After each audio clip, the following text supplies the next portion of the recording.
AI made us watch Sahara. Hey everybody, I'm Eli. I'm Diana. We're so excited to bring you back to AI Made Us Watch, where, we watched 2005's Sahara. Why not? AI made us. AI made us. And So. sometimes it takes an AI to experience something like this. But before we get started, I do want to check in because several of you listeners have been flooding us with feedback, with comments, which is really cool. We love getting any messages. It's just that little dopamine hit, those notifications. I know, and we feel so alone in this podcast studio. I know, right? No one here but me, you, and the AI. It's nice to know that there's other humans out there. Well, Luisa Dora commented on our Patreon. Thank you, Luisa Dora, for being a Patreon subscriber. Thank First of all, you. you're helping make this show happen. Yes. Luisa Dora pointed out that in our episode on The Long Walk Home, the AI gave us a game for Cutter's Way. Right. But the AI's description of the movie originally was something about a mystery thriller set against the backdrop of early 1980s New York, revolving around a sound engineer who accidentally records evidence that could prove fatal, intertwining his life with a mysterious woman in a complex web of intrigue. Now, we watched Cutter's Way. Absolutely not. We were like, maybe there's some elements you could pick out there, but it's not New York. There's no sound engineer. Luisa Dora pointed out that incorrect AI description of the movie actually sounds like Brian De Palma's Blowout, starring John Travolta. I don't know Blowout. I don't either. Okay. So maybe the AI will make us watch it one day. I know. I guess it changed its mind halfway through the game about what it wanted us to watch. It's fair.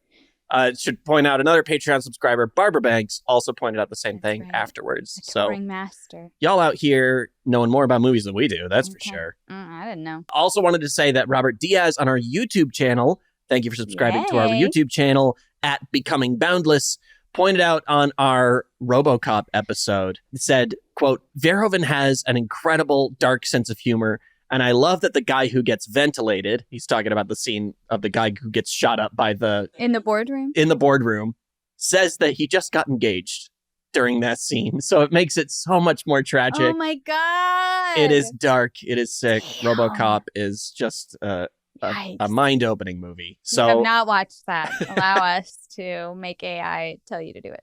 if you want to send us comments, please, anywhere, YouTube, Patreon, you can email us at aimadeuswatch@gmail.com. We love hearing from you. Yeah, that's really what keeps us going. So send them on in. Please do. Yeah. In the meantime, we got to talk about Sahara. That's right. 2005. 2005, based on Clive Cussler book, right? Clive Cussler series. A Clive Cussler series of books about Dirk Diggler. What is his name? That's like, it's like Dirk Johnson. It's very, it's Dirk Pitt. Dirk Pitt. That's right. It was like two really short words. Which I can't blame the movie for this, but what kind of a hero's name is Dirk Pitt? Dirk Pitt? I don't like the sound of the Dirk Pitt. It's bleh. The names in general that I can recall weren't great because we had Al Giordino. Really? That was Steve Zahn's character? Giordino, yes. He was Italian. Steve Zahn was Al Giordino. How did I get to this desert? One of the things I wanted to do differently in this episode was right up top, let's just tell what this movie is about, and then we could talk about it rather than going through it chronologically. Sure. But I challenge you to, in any amount of time, tell me what this movie was about. Because so many things. Too many things. There's so many plot lines. Okay, so Matthew McConaughey and Steve Zahn are childhood friends. Yeah. They have been working for William H. Macy for some amount of time. Doing some kind of like treasure hunt type vibes. Sure. It's some kind of maybe underwater, marine, something. They love a boat. And I should point out, this is philanthropic treasure hunting. Oh, yeah, that's right. William H. Macy, who, when we meet him, is a real curmudgeonly like, get back to work, everybody. I'm clearly the rich guy on board. And you're like, oh, he's going to be the asshole. And then the next scene, he's like, we dig up treasure to return it to the countries where it's from originally. And I was like, wait, so which are you? What is the deal here? He can be a jerk. He's all over the place. In the pursuit of a mission, a good mission. Sure. It's very Dumbledore of him. Our other character is Penelope Cruz. Yeah. With her friend, they're with the World Health Organization. They're up in Lagos, Nigeria going, there's some kind of weird disease. Got to get to Mali and find out what's going on. We find out our treasure hunters also want to go to Mali because there is an old Civil War ironclad ship. Battleship submarine kind of thing. It's basically a tank. The Confederate Army had a water tank. They had a water tank. And Matthew McConaughey is obsessed with finding it. He's like apparently he's been chatting about it for years. Everybody's like, oh, here he goes again about his old Moby Dick that he thinks is in the desert. Why would a ship be in the desert? Okay. Well, that's a big part of it, is like everyone is asking him, like, why would you be searching for you're crazy. We probably just missed it off the coast of Virginia. And your wacky clues have led us to the Sahara Desert. Right. And he's like, well, there's Confederate gold in them there dunes. And he's like, I'm going to find this. It's Confederate. It's a Confederate ship. Sorry. Confederate ship. Don't want to rain on your parade. They were losing like they did. Well, it felt to me that was like borrowing from Indiana Jones, where it's like, we're looking for the bad guy's treasure. So we don't have to feel bad about taking it. Because you don't want to plunder indigenous treasure, but you can plunder Confederates and Nazis. Like, take their stuff. Absolutely take that shit. Yeah. They don't actually know there's any gold on it, but they want to find this ship. It's the CSS MacGuffin, basically. Yeah, okay, it's just fair like, enough. This ship is just a reason to get Matthew McConaughey's character out into the world. Right. It serves no other purpose. It makes no other sense. That's the point of this ship. When Robert E. Lee put the final nail in this ship, he said, now that'll give Matthew McConaughey something to look for in this movie. Well, that's was like, what does he want the ship for? Because there's, as far as he knows, there's only 5 Confederate coins ever made, and he's got one of them, and everyone knows where the other 4 are. Yep. So there's nothing to get on the ship. He really just wants to find it. He wants to be the guy to find it. Yeah. Sure. Fine. Because, sorry, interrupt your thing. You're good.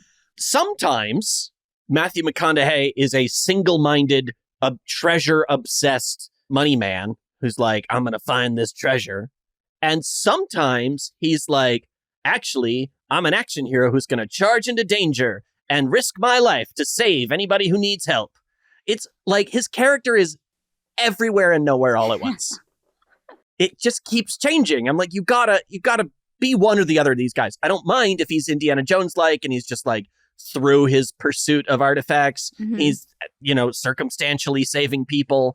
But he totally neglected the treasure several times to side quest into Penelope Cruz's plot. Yeah, Dr. Eva. Yeah. Oh, her plot's happening over there. Let's go check it out for a while. Well, she's very attractive. Sure. Their stories do converge. Yeah. Because, obviously he's trying to go to Mali to look for this ship. WHO won't send Dr. Ava to Mali because not enough cases of this crazy whatever it is to bother anybody, and the government won't support. Yeah. So she's like, y'all take us to Mali down the river. And so there's some like eyes, and they're clearly going to fall in love, whatever. And then they kind of go their separate ways. And he's off to find his ship with Steve Zahn and Rainn Wilson. And she's off with her friend to like find the source of this disease or virus or whatever's wrong. Yeah.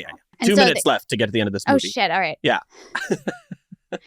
So she finds out that actually what's wrong is it's not a virus. It is purposeful poison. Something's poisoning the water. They discover that if they find the ship that he's been looking for, thanks to a cave drawing that they stumble upon because of a soccer game, they find out that if they just find this Civil War iron submarine, I was going to clarify. They will... But you can't clarify more than that. They find this cave drawing that has the submarine on because of a soccer. And they say, oh, that must be where the poison's coming from. And it's a very clear cave drawing as usual. They're cave, they very much same symbolism, no differences. Sometime, I'm not saying cave drawings don't still happen, but sometime in the last 140 years since this Confederate Civil War submarine into the Niger River, then some people saw it and ran down with their long-lasting permanent chalk. Yep. And very made bright. Highly detailed drawings of this ship going down a river. And we're like, this story must be told. And it's the year, 1890. So the only way I can preserve this history is to draw it on a cave wall? That's what they even said it was a cave drawing. I mean, it's a drawing in a cave, but it's a drawing in a cave. It wasn't like by cavemen. No. It was just someone in the late 1800s in Africa was like, this is how I must document history. I'm going old school with I gotta this. tell somebody about this. I'm pretty sure they had paper. I think they had paper and words. Like they could have just written it down like a story. They didn't need like fucking hieroglyphs. Why? Okay. Well, anyway, so a soccer game. They find a cave drawing. They're like, oh, we know where the ship is. The logic is we find the ship. Yeah. It is buried where this old river was. Right. And because of these toxins are poisoning this old river. A subterranean river. If we find the ship, we find the river, and we could stop these pollutants from getting into this ocean. Yeah. And if it hits the ocean, right, for some reason, it multiplies like no one's business. Hey, Rainn Wilson, who plays all kinds of scientists, and sometimes he's the sonar guy. Mm-hmm. Sometimes he's a virologist. Right. He knows just a little bit about everything, I guess. He goes to the U.S. government and he says, as soon as this toxin hits the salt water, it'll triple its spread. Then it'll be in New York City within a week. Right. It was like 6 months. The whole map's red. So, I mean, that's sort of the long and short. Yeah. Wouldn't you say? Well, there is a warlord. Oh, right. It's a civil war. Yeah, there's a civil war going on. There's a warlord who's really into having this solar plant that he's running. And that is being funded by a French businessman played by Lambert Wilson. And they have a solar farm, which is a fake solar farm. It's producing some kind of chemical that they're going to use to coat plastics. And then that itself, in the production of that, is leaking a toxic chemical, which they're storing in barrels under the solar farm. And that is seeping into the groundwater, which is poisoning the rivers and the villages. I was really not understanding that because they were also saying that they were like vaporizing chemicals. Yeah. Do you know, like toxic chemicals and making it so you didn't have to store them. So I was like, so then why are you storing some of it? Blah, blah, blah. I guess they science, can't vaporize evil, it or something. I don't know. You know, and they find the room full of the barrels of chemicals. And I'm like, y'all just put down a tarp. All right. You know? Like, good God. Or at least close have a your barrels. Floor. So the part of the big problem was it just tipped over barrels. Looking like Toxic Avenger. Right. And of course they're seeping into the ground. And when they present this information to the Frenchman, he's like, well, no, this is not possible. Couldn't it be possible? This is not possible. And so, but he goes and tells the warlord guy, and they're like, well, I'll tell you what we're going to do to get out of this mess. We're going to go blow up that solar plant and bury all these toxic chemicals underneath, and there'll be none the wiser. Even that our heroes point out is incredibly stupid because now you're just locking those chemicals underground. Yeah, you can't get to them at all. Right. He says, what would you do if you were about to be exposed as the world's greatest polluter or something? And he goes, I don't know, run for president, which I thought was really Steve funny. Zahn, classic line. That is the longest short of the movie. They find... As they're fleeing the helicopter at the end, there's a big cliche helicopter chase scene. Sure. They blow a hole in the side of a mountain for some reason, and that surprise, they happen to do it right where the Confederate submarine was buried under the sand. Amazing. One thing I gotta ask. One thing.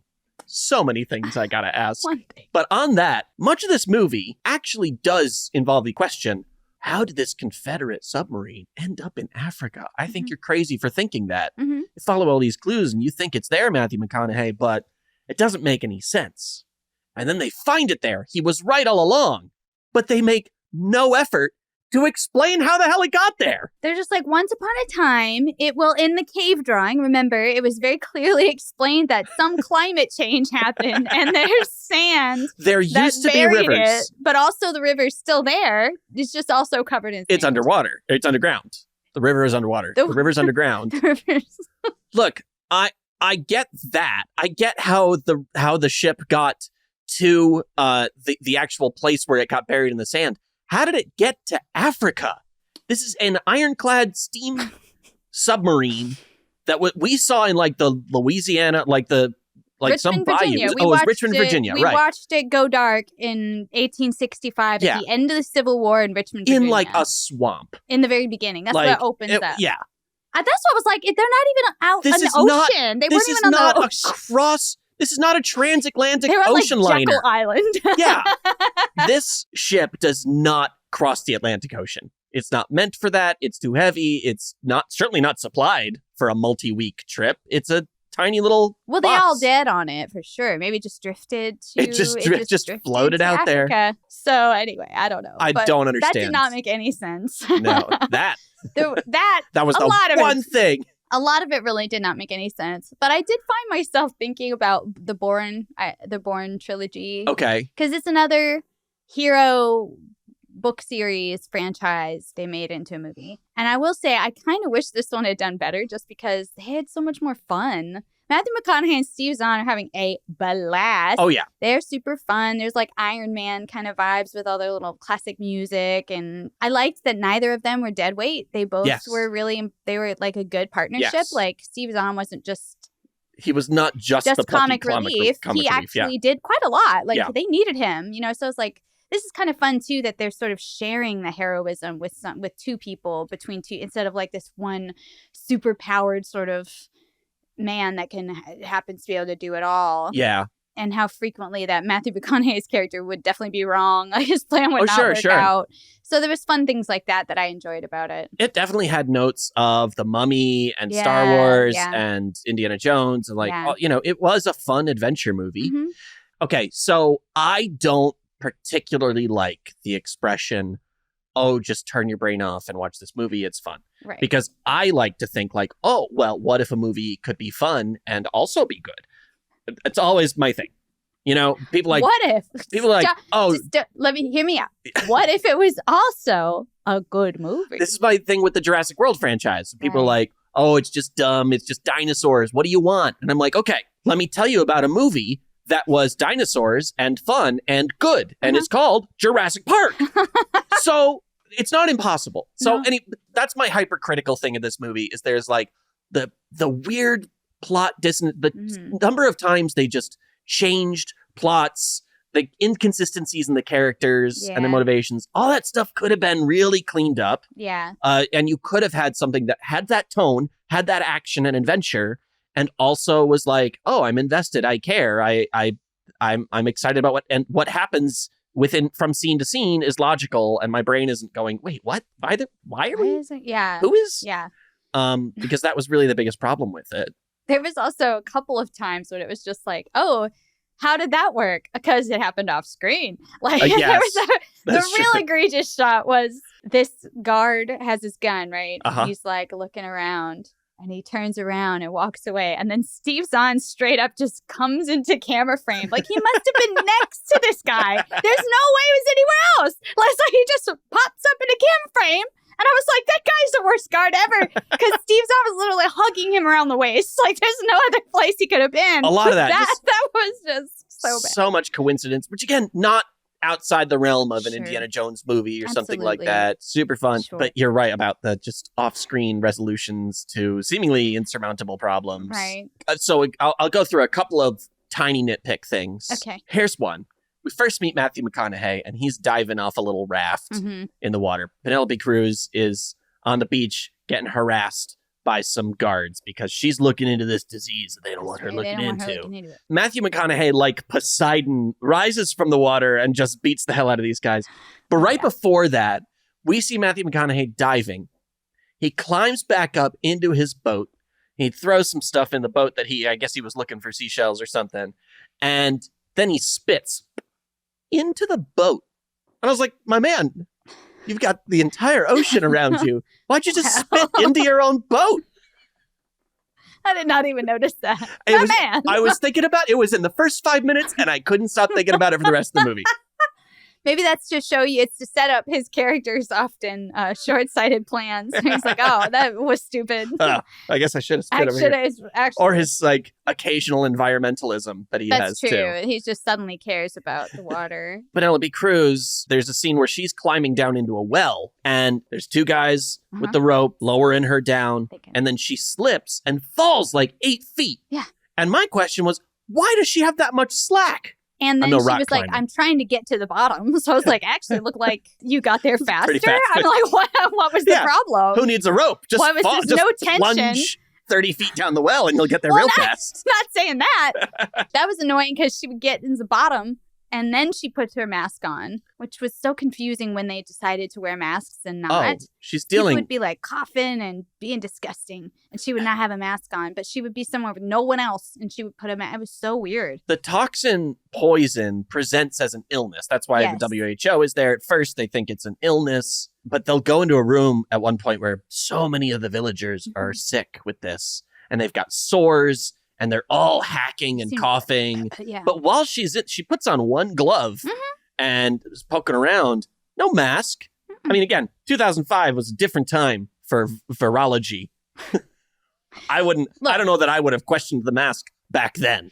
We've been wearing masks around people with open sores since the bubonic plague. That's true. That is not a new thing. You see an open sore, you go, let me just cover my shit. This is an unknown disease. They don't know if it's airborne. They have no idea anything about it. They don't know anything. But I have one latex glove and I'm good. Excuse me. I'm the sexy hero. I am immune from whatever it is. See my beautiful facial structure.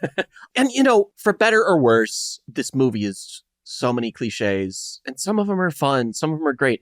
The bad guy, the warlord, kidnaps the other World Health Organization worker while she's trapped in the well. And he kills him. But before he does, he tells a little story.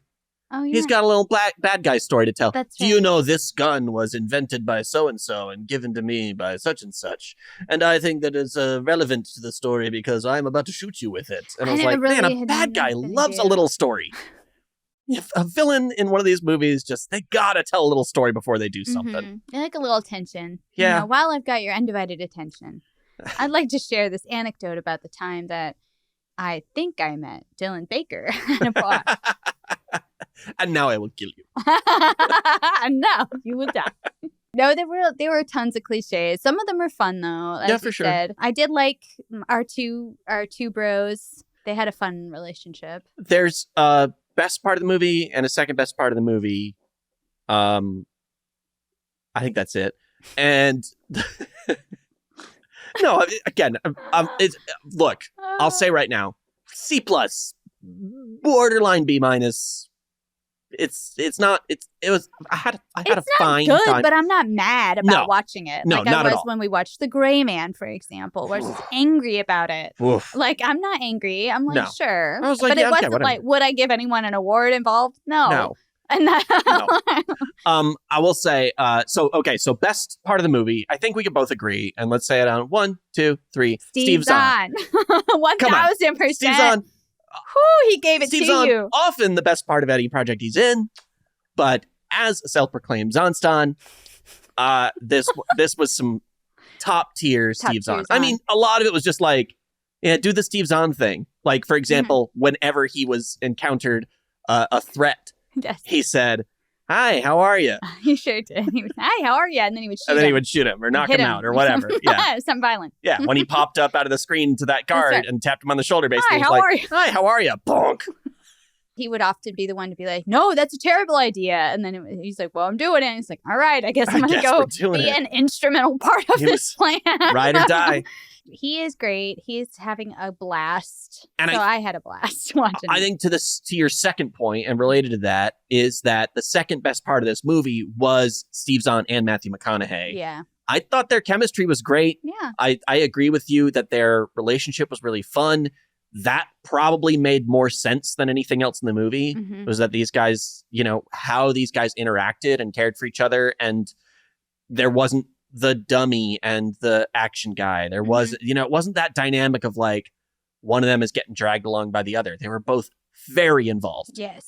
And into it. Yeah. And ultimately into it. And ultimately talented. You knew why they were each there. You know, there wasn't like why is this guy here? What the fuck does he do? I also liked that Penelope Cruz, she saved herself a lot. Yes. And I appreciated that. Yes. She was never very much a damsel in distress. No. Which I liked. She was a cool, without getting a lot of character written for her, really. Yeah. I think she at least was able to be like, you could see a lot of backstory where this is a woman who would be in the world health organization. She's a doctor. She feels passionately about people. She ain't scared. Yeah. She's ready to adventure. I'm not worried about going to a ditch or whatever I need to do. Yeah. She's very brave and fearless in a very different, more quiet way than Matthew McConaughey and Steve Zahn are. Yeah. But it's not any less strong. She's not treated as any less so, I don't think. Even though she does deal with some stupid sexism through it, like you throw like a girl and whatever, all that. You throw like a girl was a whole big thing. Or I hope you don't throw like a girl. And then he said, but you did, even though. Well, that was flirtation, you see. I know. I was like, you got to neg her, I guess. She said they're running from the helicopter, and his plan is to throw dynamite into the sand and scare the helicopter. It's for cover. Don't worry about it. Don't worry about it. It's for cover. Okay, it's for cover. It's for cover. So they got to throw the dynamite into the sand, and on their way driving out there, Matthew McConaughey shouts, I hope you don't throw like a girl. Right. And, both of us rolled our eyes all the way back in our heads. Yeah. And then, when they're at the very end, last shot, when they're making out on the beach, he says, there's something I always wanted to tell you. What's that? You do throw like a girl. Yes. Oh, so funny. Let's go make out in the ocean while we're all covered in salt water. First of all, y'all know how easy it would be for the ocean to be contaminated with toxins from tens of thousands of miles away. And within 1 week, the Hudson River, completely red. So, red with algae. If anyone... Oh! Speaking of, here's something in the movie that made me very uncomfortable. At the end... Yes? The warlord gets blown up in his helicopter with a Civil War cannon. Sure. Look, it works out great. There's no other way to say that. That's what happened. But that is what happened. The Frenchman gets away. William H. Macy is now agreeing to do a little side work for the U.S. government. And he says, well, there's, we'll give you your yacht. We'll give you your new computers, whatever you want. And he says, well, there's just one more thing I need.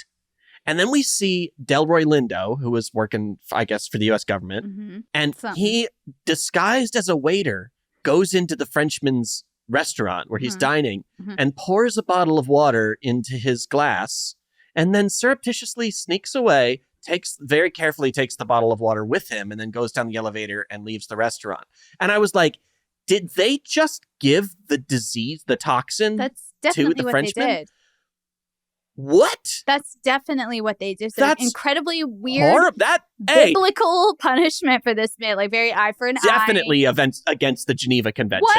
1000%. That's some Putin shit. That is Putin shit. I was very uncomfortable with that move that this movie took at the end. Like, now he'll get his comeuppance. Y'all can't just arrest him? All right. You got to be able to trace his money or something. There's something there. There's something besides the whole point. Make him drink the water that he made others drink or whatever. They didn't blow up the solar farm. No. So there's clearly evidence somewhere of his crimes. It's got his name on the building. Oh my God. You could find him. Paper trail is there. You could put his ass away. Yeah, but instead they just decided to give him literally a taste of his own medicine. Very crazy. War crime. Also, William H. Macy. I love William H. Macy. Sure. His character was so Talk about all over the place. Weird. Talk about all over the place. I was like, I don't understand this man's motivations at all. As to your point, in the beginning, I thought he was going to be the bad guy. Yeah. I thought they're going to be like, fuck this boss. He's sucks. Very rude, boss. Then he's like, actually, I can't ask you guys to do this dangerous thing. You never have to. Oh, are you guys like brothers in arms? Now they're the besties. I had no idea he had that relationship. He tells them, don't you leave on my boat. Yeah. And then they do. And then they get his boat blown up. And he's like, I can't believe they blew up my boat. And then he's like, I will drop everything and risk my entire fortune to go save you two. Like, it was just all over the place. And then he's like telling the government, okay, we've got a serious situation with this water or whatever. Y'all got to help me out. We got to help my guys out. Like, we need some backup. Yeah. And they're like, we'll see, whatever. And at the end, they're all like, well, whatever you want, and he's like got his big old cigar and he's acting like King Dick of Shit Mountain. But I was like, you never looked like King Dick. No. You were like so ineffectual this entire movie. Got nothing done. I know. Like Matthew McConaughey never listened to a word you said. I was like, no one ever listened to anything you had to say. Like, and he's like, my team, I'm a real Charlie here. And all my angels are out there solving crimes. Like, what did you do? What did you do? Also, what does the U.S. government want you to do? Are you treasure hunters or are you mercenaries or are you adventurers? Like, I don't understand what they wanted to do. But that just goes back to my biggest problem with this movie was the characters and their motivations. And I was just like, they're treasure hunters. Sometimes I only care about the quarry I'm searching for. Sometimes I'm going to go in and save this village. I'm so mad about my boat getting blown up. Other times, nothing matters but the lives of the people around me. Right. It was just kind of whatever they needed to be scene by scene. I just could not get a consistent grab over who almost anyone was. Yeah. And it makes me wonder about the book. Yeah. Like, are they like that in the book? Is it as wishy-washy in that way? Are you as confused when you're reading it about like why and what is going on? You know, whereas, there are some books like that. They also ask you to turn your brain off a little bit. Sure. Just be like, sure. Just whatever. Anyway, we're all in France now. Whatever. And you're like, sure. Yeah, I read the Da Vinci Code. That's what I was thinking too. I was like, yeah, anyway, we opened a puzzle box and now the Catholic Church is going down. I don't know. Fine, sure. You're like, I'm trying to read this in the airport. It's fine. Like, I don't need it to make sense. But it makes me wonder about the book because generally you can count on a book for a little more character development. Matthew McConaughey also constantly had whatever knowledge he needed to have in a given moment. Like when they get into the solar plant, what's going on? And he's like, well, those barrels will be going into that refractor over there so that the heat can pressurize them and they'll come out on the other side. And I was like, how do you know? This guy, his character to me was the ultimate, like, oh, don't worry, I watched a YouTube video on this kind of guy because he just always had some information, often wrong with his plan, but he was just knew a little bit of everything. I was like, what are you? What are you? Right. You were in the Navy and you love being on the water. And so you went to the desert to hunt treasure. That's what I know about you. And everything else makes no sense within that context. No. And unlike Indiana Jones, you're not a professor. You don't love history. Right. I have no indication that you give a fuck about anything academic at all. Except for one Civil War battle. That one battle. He's like, I don't even care what happened to the rest of the shit. It was that one ship I have to know. I don't care how the Civil War ended. You can tell from my accent what? that I don't want to look too far into it. Again, stuff like this, it's excusable, but I think there was just so much of it. Yeah. But it was in service of fun, mostly. I just wish I wasn't constantly going, wait, what? Yes. I think the potential is what frustrated me about this movie. Sure. Because I think it could have been up there with like The Mummy or something. Like you said, I would have loved if it had done well enough to franchise out, but it didn't. And I think it's clear why. I think something that really did it a disservice was how much it centered on the ship.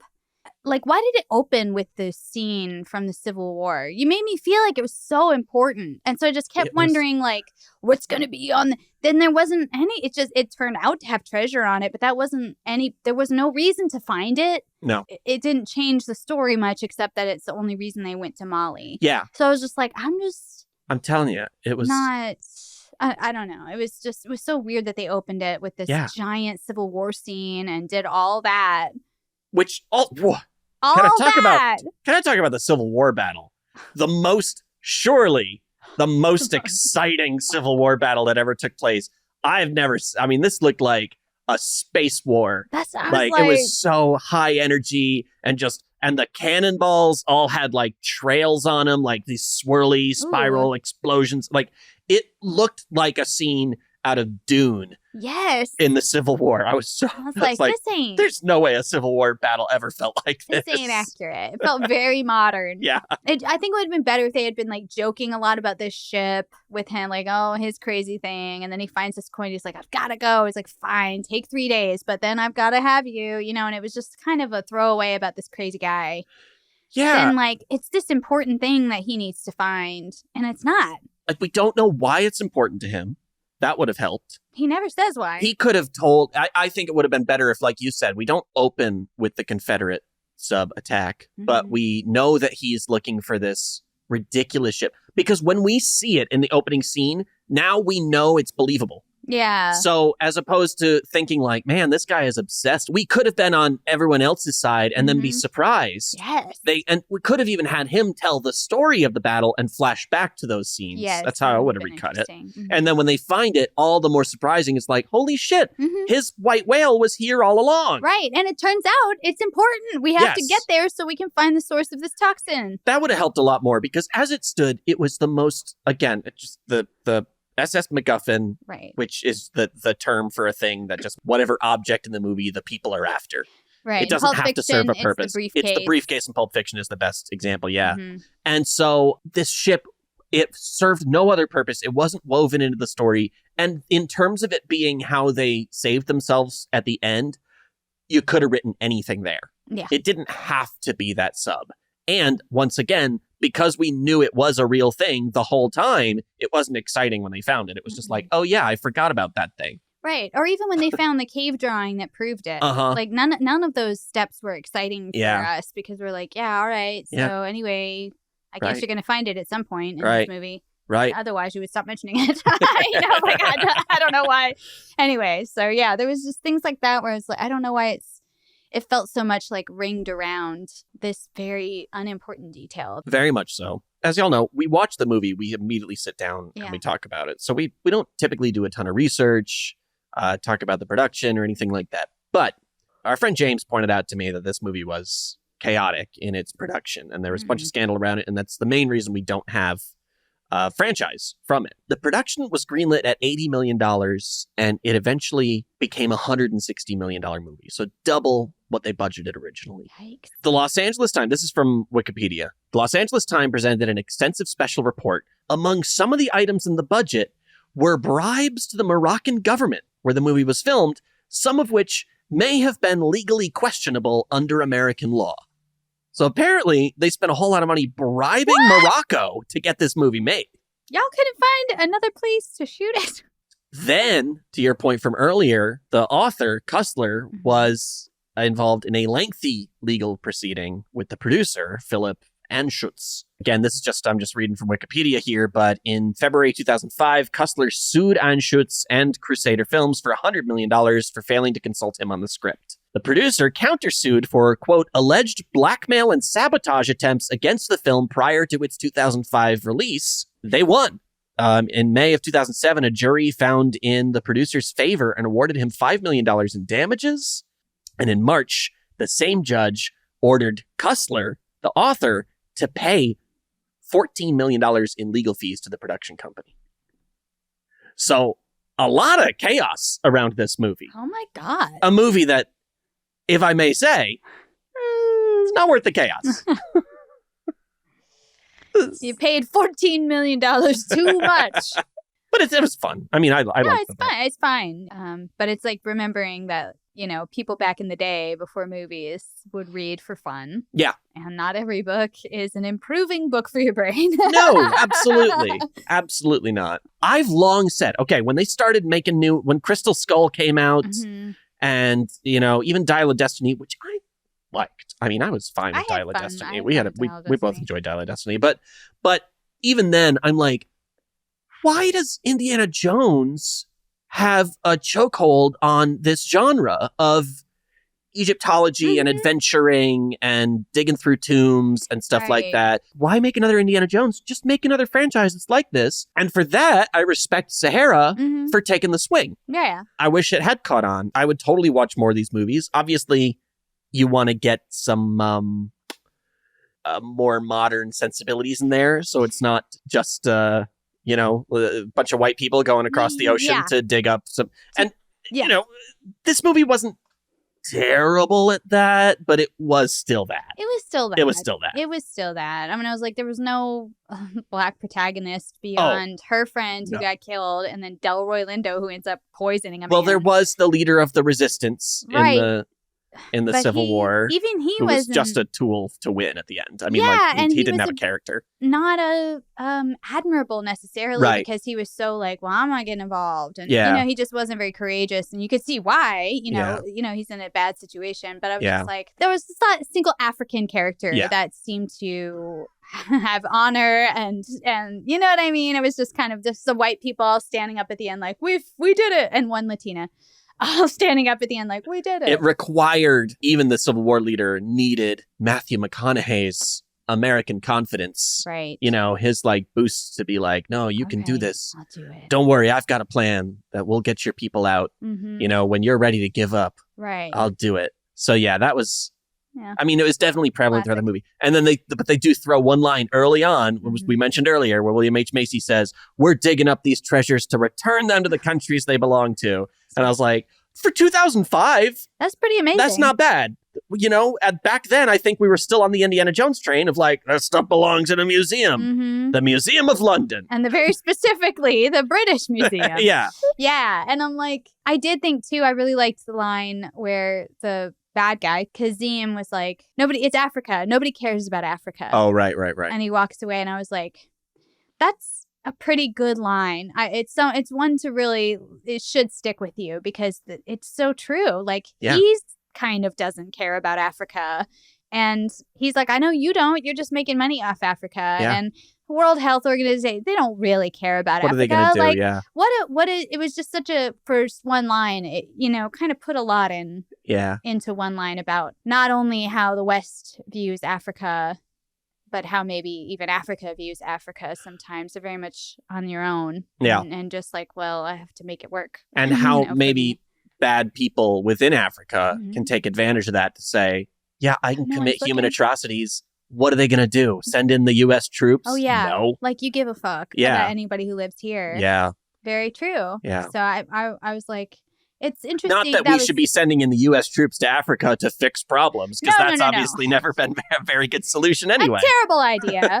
It was just one of the few lines that I felt like had a lot of weight to it. Yeah. It had a lot behind it without saying much. But you could really play with that. You could sit on it for a while and be like, damn. Well, we're at that time. So final thoughts about Sahara? Sahara, it was fine. I doubt I'll revisit. Yeah. I liked these two fun guys. Kind of surfer dudes. Yeah. Felt a little Uncharted. Yeah. Maybe. Yeah. So I wish there were more Saharas, also not that Sahara. Yeah. Is that fair? That's great. That's great. Is that Sahara? You just undid your whole point. No, I love it. I want more movies like Sahara that are less like Sahara. That are less like better Saharas. Better Saharas. More and better Saharas. That's what I took away. I love a globetrotting adventure. Absolutely. I love a fun action, I mean, like, yeah, sometimes there's armies of expendable bad guys and trains explode and there's no consequences and it's fine. Not every movie has to address the weight that it inflicts upon the world. And obviously it's better, especially as we're just a little more cognizant of our international community. It's better if it's not a bunch of Americans going into other countries and leaving a village in shambles and then wiping their hands of it. We don't need that. Good job for us.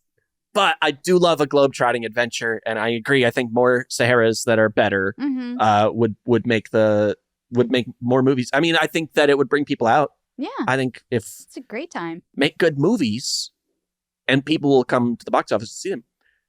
Case in point, every movie. Because almost always, I'm telling you, Hollywood doesn't seem to believe this. And I'm no expert. I don't pull out the charts and read the Hollywood Reporter every week and Deadline and everything. But I have seen that when movies have shit ratings, no one goes to see them. And then they go, oh, nobody's going to the movies anymore. And then Barbie and Oppenheimer come out and everyone's like, holy shit, these movies are so good. And then guess what? Everybody goes to see them. It happens all the time. So just make them good. Just make them good. I know it's easier said than Hollywood, done. Make the movies good. That's all I'm saying. That's all we ask. I'm saying if Sahara had been good, I think it would have done really well. And we'd be in the Sahara-verse right now. And we'd be like, Jesus Christ, I can't believe they're making another Sahara movie. It's like Sahara 600. Oh, they would have recast it by now too. Oh, yeah. Chris Pratt would have taken over. Oh, no. I mean, you can't get away from that guy. I was hoping to be someone like Timothy Chalamet, like a young, Timothy Chalamet spent enough hero. time in the desert. That man's going to burst into flames. Like, I'm too pale for these. You cannot put that man back in the desert again. These UV rays. Put him under a candy umbrella. That's right. He needs to be all right. Are you glad the AI made us watch Sahara? I'm indifferent. I could have taken a leave after seeing Sahara. It didn't change my life. Yeah. But I didn't, like I said, not angry at it. Yeah. So I'm like, sure. I'm going to say I'm glad AI made me watch it because I absolutely never would have chosen to watch it. True. And I don't, like you said, I don't feel like I'm better off having seen it. But my curiosity is sated. And I'm a little sick this week. Yeah. This is a perfect, like, I'm homesick from school. I'm going to watch Sahara. You know? This would be a good one to, like, you're scrolling on your phone and you want something on the background. Counterpoint. Oh. There's no good movie for that. Never. Stop it. Stop it. Put your phone down and watch the movie. You want to look at your phone? Watch reality TV. I swear to God, I'm just. Do you think? That's a good point. What was that TikTok we watched the other day where the guy was like, "Do you think the filmmakers?" The movie just started, man. Yeah. Do you think the filmmakers were like, "Oh, I'll put this part in. It doesn't matter if people watch it or not. It's just the beginning of the film." That was a really good. I challenge you. It's as an exercise. Because I feel the pull. I feel the dark side from the phone calling to me throughout the whole movie. Always. Even watching something like Shogun or something where I want to be engrossed. You can't look away. I miss the subtitles. Right. I hear that dark call, and I feel stronger every time I escape it. So as an exercise, just don't do it. That's your exercise for the week, everybody. Watch Sahara and don't look at your phone. Try it. See how far you can get. Try it. Yeah. We did it. We did it. I mean, I had my phone because I was taking notes. Well, yeah. But I never scrolled. I didn't have my phone, and I even got a couple of notifications. I want you to know how tough it was to not check a phone that lights up. Did not look. Which is really good for her. I think that's it for Sahara. Yeah. I hope y'all had a good time. Yeah, if you watch Sahara, we'd love to hear what you thought. Please let us know. Please jump in the Discord or slide into the DMs on Instagram, on TikTok, on our Instagrams or TikToks. Yep. Or what do we have an email address? We have an email address. AI-madeuswatch@gmail.com. We've got to find out what the AI is going to make us watch next week. That's right. Before we do that, let's talk about Patreon, because if you're listening to this episode or watching us on YouTube on Monday, did you know that you could be hearing it days earlier and have the entire weekend to think it over? Wow. It's pretty exciting. And that would just be from signing up for our Patreon and supporting the show. Our $5 a month is the Captcha Conquerors. That means you know what a streetlight looks like. Nice. You could pick out all the motorcycles in a picture.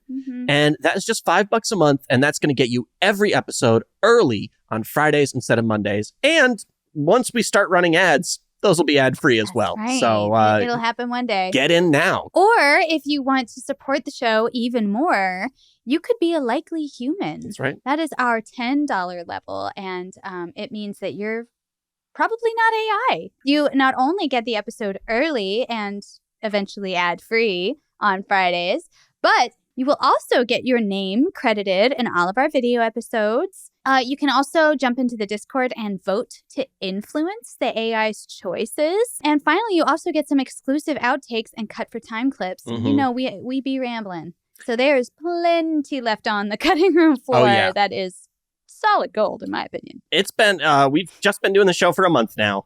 And so I've got a whole stack ready to go. So your Patreon subscribers are going to be getting that very soon. Super good time. Yeah. And if you just love this show so much that you want to support it and just help us out and just have it go on forever, you can jump in as a touring master. That means you passed the Turing test, the one test that proves the difference between AI and humans. And if you do that, it's $20 a month. You're going to get an audio shout out at the end of every one of our episodes. You'll also get an entire bonus episode every month. More of us? More, you don't absolutely. Say. That might be us talking about a TV show we're watching. We kind of want to do one about Shogun or Fallout. Loved Shogun. So good. Or it might be another movie we went to see in theaters that the AI didn't make us watch. Right. Or it might just be whatever the hell we've got going on in our lives that we want to talk to you about for an hour. Right, we just babble. Obviously, among those perks, you get all the perks from the previous tiers. So sign up today at patreon.com/AI made us watch. Let's go find out what AI is going to make us watch next week. Let's do it. All right. Welcome back to AI Made Us Watch. It's time to find out what AI makes us watch next week. It's kind of the whole theme of the show, if you didn't pick that up yet from the title. So, let's find out. Our dear friend AI, you nightmare bucket of bolts. What is our next movie? This movie was released March 9th, 2007. Okay. It's a sci-fi thriller. We've been through this. This is just 2 years after Sahara, so it's definitely one of these Sahara clones that everyone was rushing out to make. Everyone's rushing to make another Sahara. They're like, we haven't lost enough money yet. More Saharas, said all the producers. But this time, I want to lose another $100 million. put it in space. Okay, so we're before Star Treks were coming back. Before the Star Trek's coming back, it's post Matrices, and it is before something like Alita Battle Angel. I don't know. But I'm thinking about Cowboys versus Aliens, actually. Oh God, I think that was later. I hope so. I think that was later. Okay. There's going to be a running theme throughout this entire podcast where we talk about Cowboys versus Aliens, and I've never been so, but my expectations to my experience have never been so disparate. I agree. Yeah. I agree. And maybe it's worth a revisit just to see if we were wrong. The only thing I would want to revisit about is to explain why I feel the way I do about it, because I can't articulate it right now. Right, because I don't remember it fully. I just remember how angry I was after it was over.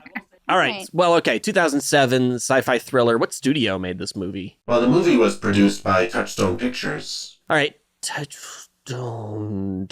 Oh, I know that Touchstone. Here's the movies that spring to mind when I hear Touchstone Pictures for some reason. And this is what's wrong with my brain. Ninja Turtles. Okay. And Scream. Oh. No, that's Dimension. So just Ninja Turtles. Like the 90s one. So just Ninja Turtles. Well, it's not Ninja Turtles. Probably not. Unless it's the Michael Bay Ninja Turtles. Oh, I hope not. That's not a sci-fi thriller. No, that's an action terrible. The genre is action terrible. I don't know. That didn't help me. Touchstone doesn't help me. Okay. You're not up with your Touchstone history? For some reason, I've not put all the movies in category by what studio distributed the picture. You've always been an encyclopedia of distribution knowledge, as far as I'm concerned. That's me. AI, give me an actor in this movie. One of the top-billed actors in this movie is Julianne Moore. Would you like to know more about her role or another actor in this film? Cute pun. I'm sure Julianne Moore has never heard it. Never heard that one. Julianne Moore's sci-fi. Oh, no, it's not. I was thinking of Jurassic Park. Yeah, but that was like 97. Yeah, The Lost World. Yeah, no, this is later. Julianne Moore in a sci-fi movie from 2007. The kids are all right. The kids are all right. Very sci-fi. No one believed it was lesbians. Like, those aren't real, right? Lesbians raising a happy family. Yeah, Mark total Ruffalo. Science fiction, if I ever heard it. I don't think so, AI. Although, lesbians raising a happy family in space. Now that I'd see. I would totally watch that. What's it called? The kids are in space. Okay. I guess I don't know what I was expecting. Come on. The kids are in space, obviously. Now that we've determined that they're all right. Yeah. We then shot them into space. The whole family went up. To yeet them into the sun. It's not all right now. It's me. Oh, Listen sorry. to this drivel. It's a Julianne Moore sci-fi movie. Okay, it's clearly The Hours. I mean, Nicole Kidman looking ugly, that's sci-fi. That's sci-fi if I ever heard it. Right? I guess we'll take another actor. Another actor in this movie is Dominic West. Who is Dominic West? Oh, you know him if you see him. He's got a face. Thank you. But it's like a man's face. He was just in something. He's got like a man's face. He's in a lot of stuff. He's got a pulse. In this film, at least. He does typically have a pulse. He had a pulse. In Chicago. You might know him from that. He's in 300. There's probably people all over screaming like, he's the guy from The Thing. He's in that Julianne Moore sci-fi movie. This guy. See? Man's face. Oh, yeah. He does have a man's face. Is that all you got from that? He has a man's face and also short men's haircut. He's got a short man's haircut. He also has a short man's haircut. Yeah. Not like a short man's haircut. All right. Dominic West and Julianne Moore made a movie together, I guess, but I need more. 2007. Well, what other actor? The third top-billed actor in this movie is Gary Sinise. Would you like to know about his character? Oh, no, yeah, wait. totally. It's Forrest Gump 2. Forrest Gump. The kids are in space with Forrest Gump. Bubba Gump Shrimp Shack in space. Yeah, Bubba Gump Space Shack. Bubba Gump Space Shack. Well, Yeah. it's still shrimp. Yeah, Space Shrimp. Oh, Shrimp Station. And it's like a space station. Bubba Gump's Shrimp Station. Shrimp Station. Shrimp Station. Yeah. Yeah, okay. The International Shrimp Station, the ISS. Yes. Yeah. Where Shrimp Station. scientists from all over the world come together to eat shrimp. Mm-hmm, that's right. You know? Doesn't matter what conflicts are going on down on the Right. ground. We're above that, literally. Or how you eat the shrimp. You can have Yeah. fried shrimp. You can have boiled shrimp. Oh, in space, no one can hear shrimp scampi.